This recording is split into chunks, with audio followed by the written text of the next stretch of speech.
So here we are. It is the junior final for the Rotax Max Euro Challenge. We've had the 60-second horn. Everybody's getting ready. The engines aren't quite fired up and ready just yet, but my goodness, those drivers are.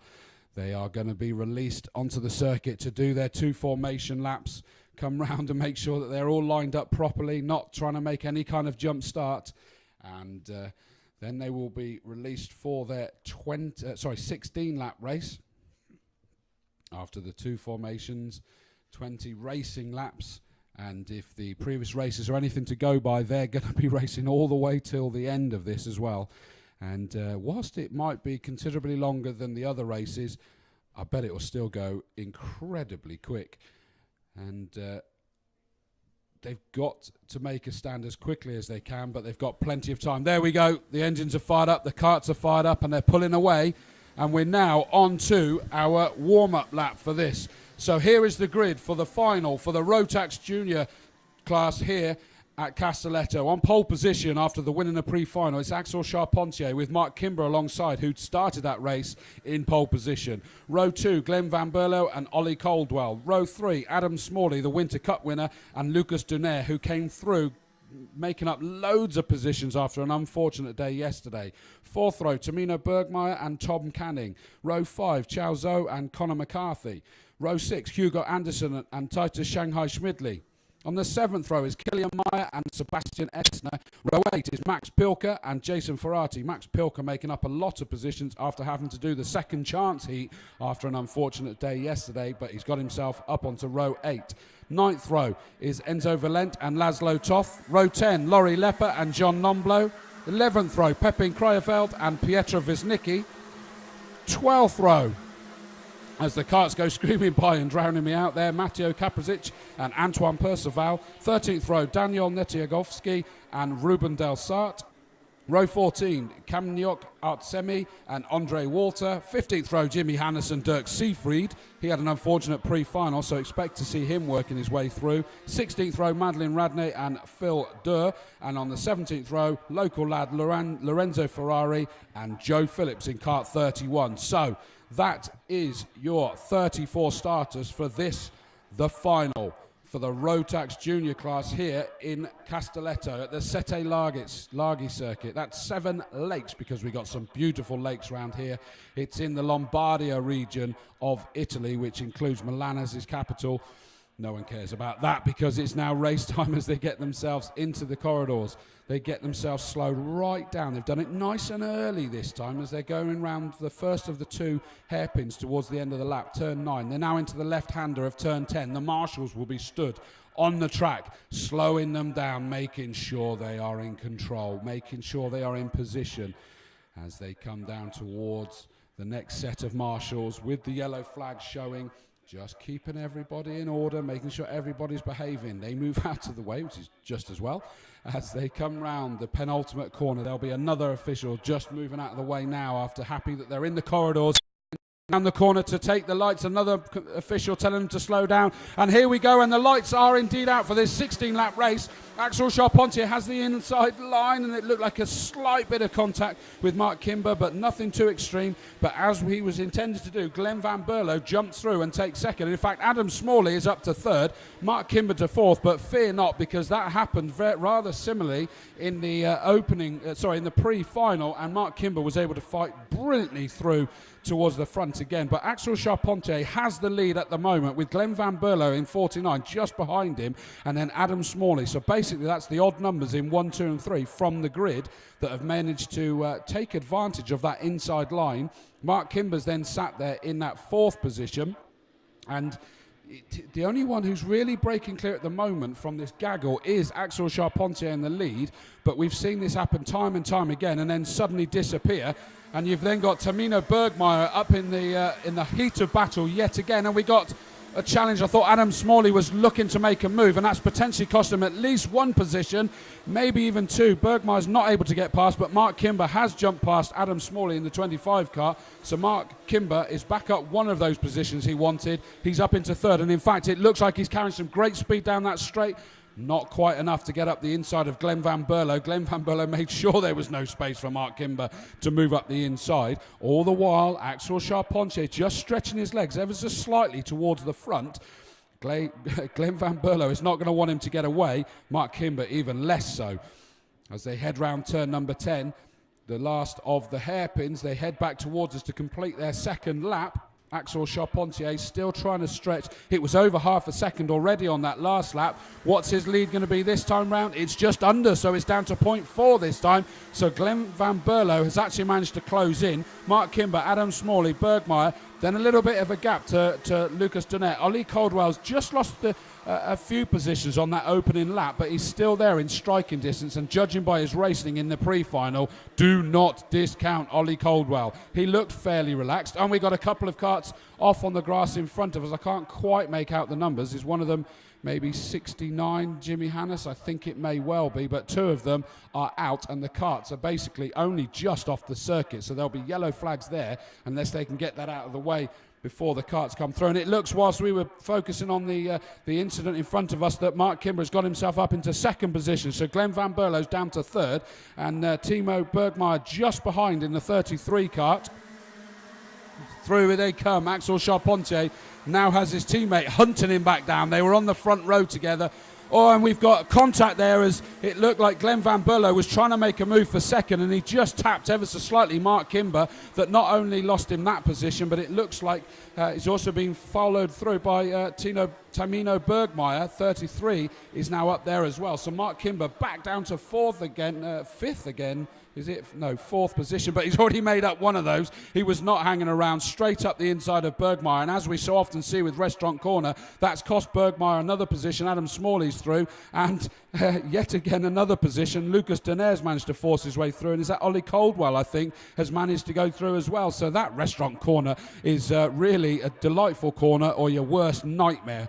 That was a nightmare for Tamino Bergmeyer. He's managed to hold off Ollie Caldwell at the moment, so Ollie Caldwell sits there in 8th position. Bergmeyer down to 7th. Canning is the one that's up to 6th position. My apologies, I got the kart slightly wrong. They're in the same colours, but it's actually Tom Canning that's moved himself up into 6th position. Now, what is Mark Kimber going to be able to do? He's got Adam Smalley trying to close in on the 25 kart, the Winter Cup winner, desperately trying to reel the number 7 kart of Mark Kimber in. But what do we got? Quite a gap in front of them at the moment. It's kind of fanned out. Axel Charpentier had a lead of just over half a second again last time round as they completed 4 laps. And that's kind of still there, but Glenn Van Berlo has now got fresh air behind him, so he's able to just focus forward on the number 88 car, the leader, Axel Charpentier, as they go through and complete 5 laps. Remember, it's a 16-lap race, so we've still got an awfully long way to go yet. But they aren't hanging around to try and make their moves, are they? Mark Kimber sat there in 3rd, but he's seen himself go from 4th to 2nd, so he cannot be panicking yet with so much of this race left to go. We've still got 11 laps of this race left to go, so there's so much of this story yet to be written. Axel Charpentier, Glenn Van Berlo, Mark Kimber, Adam Smalley, Lucas Donner, Tom Canning, Tamino Bergmeyer, Ollie Caldwell, Conor McCarthy's made up a position in 9th. Meyer's actually moved up to 10th position. That's a 3-position gain for him, so well done to Killian Meyer. He did look rather relaxed when he was on there. He's such a cheeky chap normally, so you could tell he was focused by him not saying much to me on the microphone. I think it was payback time. But here comes our leader to complete 6 laps now. Still Axel Charpentier just controlling this race at the moment from the front. He's not having to back anyone into the pack or anything at this stage. He's just focusing on his own race. He arrived here as championship leader with a pre-final and final win in Genk. Is he going to keep going with that domination? He's done the pre-final already. Can he do the final? We've still got so long to go before we can work that one out. But Glenn Van Berlo in 2nd place is desperately trying to chase him down. Mark Kimber still sat there sort of like a silent assassin at the moment. He's not been dropped off. Oh, and we got a challenge there. Bergmeyer has been passed by Tom Canning. So Tom Canning has got himself up another position. In actual fact, it's shown on the thing that I missed that Lucas Donner had moved up another position. So no, it's Lucas Donner that's been passed there by Tom Canning. So goodness me, it's all changed because Bergmeyer's down in 7th position. Difficult when they're on the far side of the circuit with the identical carts now racing together of Bergmeyer just behind Lucas Donaire. Just behind them is Ollie Caldwell, just biding his time with a painful rib that he's got at the moment. He's not looking to go excessively gung-ho in this early stage of this 16-lap race. We're not even at half race distance yet. They will be when they cross the line next time.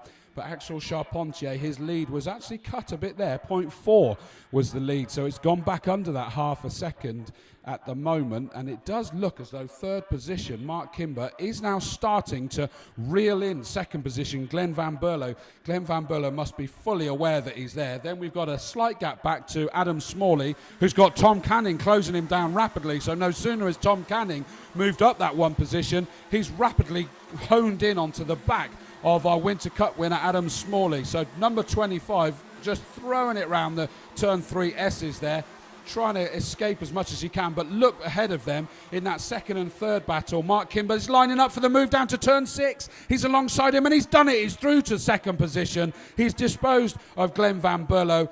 Glenn Van Berlo down to third position now. So Mark Kimber is back where he's worked up to once, and he was just tapped into a slight mistake a few laps ago, and it looks like one of the FA carts just lost a position or two as they exited the restaurant corner.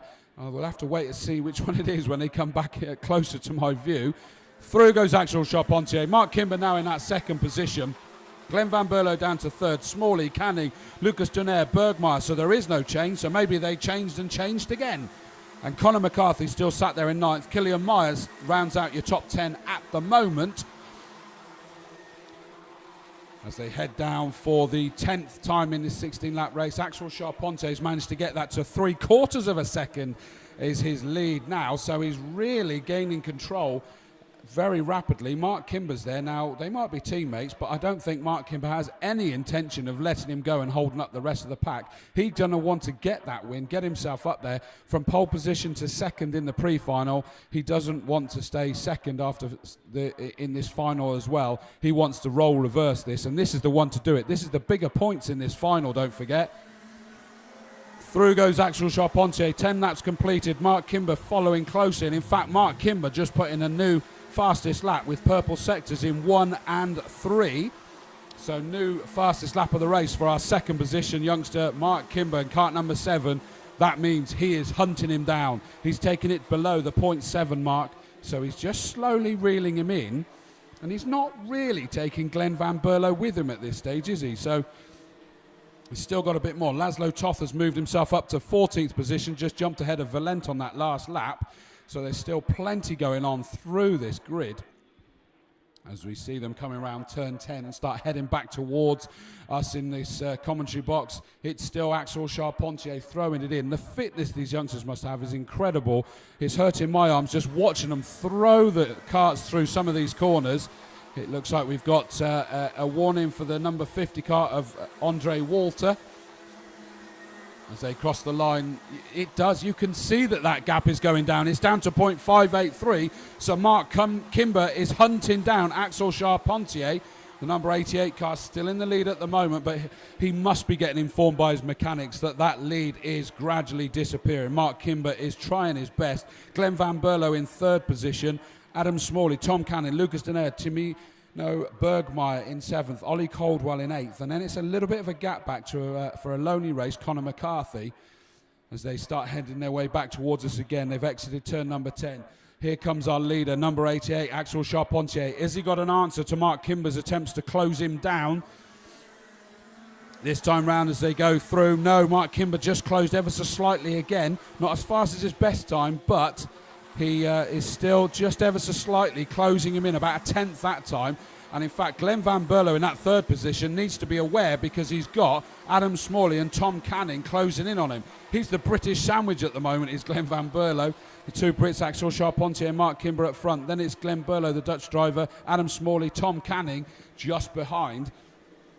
And it does look like that is closing in quite a bit there. And look at the teammates there of number 14, Lucas Denaire and Tamino Bergmeyer. They're still glued together with Ollie Coldwell nibbling at them. Look at this lead. It is absolutely evaporated now. Axel Charpentier can feel Mark Kimber breathing down his neck as they come onto the start-finish line. 13 laps completed. 3 laps left to go, and that lead is down to .393 because of a new fastest lap of the race by Mark Kimber. He's just reeling. He can sense that he's doing it. He can feel he's closing him in. Is he going to do it on the final lap? We got 3 laps to go, so he's still got time to do it. Then there's the gap, and there's this 3-way battle between Glenn Van Berlo, Adam Smalley and Tom Canning. They're the key areas of interest at the moment out there. Plenty going on throughout the field, as you would imagine. But look at that, Glenn Van Berlo under growing pressure from Adam Smalley, the number 25 car of Adam Smalley. But look at the leaders, and the lead has changed just as we were looking at the battle behind. Mark Kimber has indeed jumped through to the lead.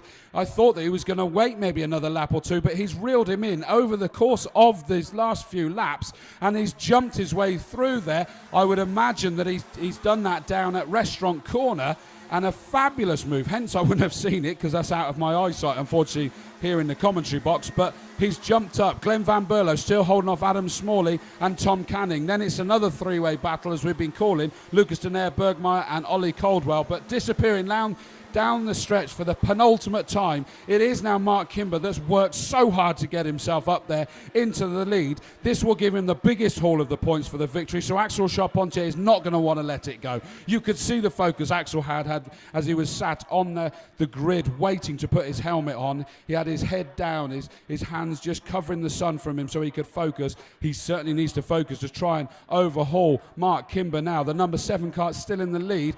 Big gap back to 3rd position. Still, Glenn Van Berlo is valiantly holding off the 2 Brits there of Adam Smalley and Tom Canning. I suspect that one of those may be looking to make a move very soon. And in fact, that 3-car battle behind them is also starting to close in. It's Lucas Denaire in 14th, just holding up Tamino Bergmeyer, with Ollie Coldwell really in hot pursuit there. As the leaders disappear for the final time down into Restaurant Corner, it doesn't look like Axel's close enough to make a move at this stage. So number 7, Mark Kimber, comes back towards us, towards the right-hander, turn number 9. Then he's got just literally 3 corners left. Mark Kimber, number 7, is going to take it through the left-hander of turn number 10. Just 11 and 12 left to do. A left-right onto the start-finish line. Is he going to be able to hold on to it to take this victory? A very hard-fought victory. And through he comes to take the checkered flag, and a wonderfully worked victory. No wonder he's got 2 fingers in the air. Second was Axel Charpentier. And holding on to that 3rd position, was Van Berlo. So Glenn held on to 3rd. Adam Smalley, Tom Canning, Lucas Denaire. Ollie Coldwell managed to get ahead of Bergmeyer to take 7th position in that final lap. Conor McCarthy in 8th, Killian Meyer in 10th. That is your top 10 for this race, and what an incredible performance by everybody there. An epic race yet again, as we have seen time after time. They have done brilliantly well. So that is our junior race here, the junior final here at Castelletto.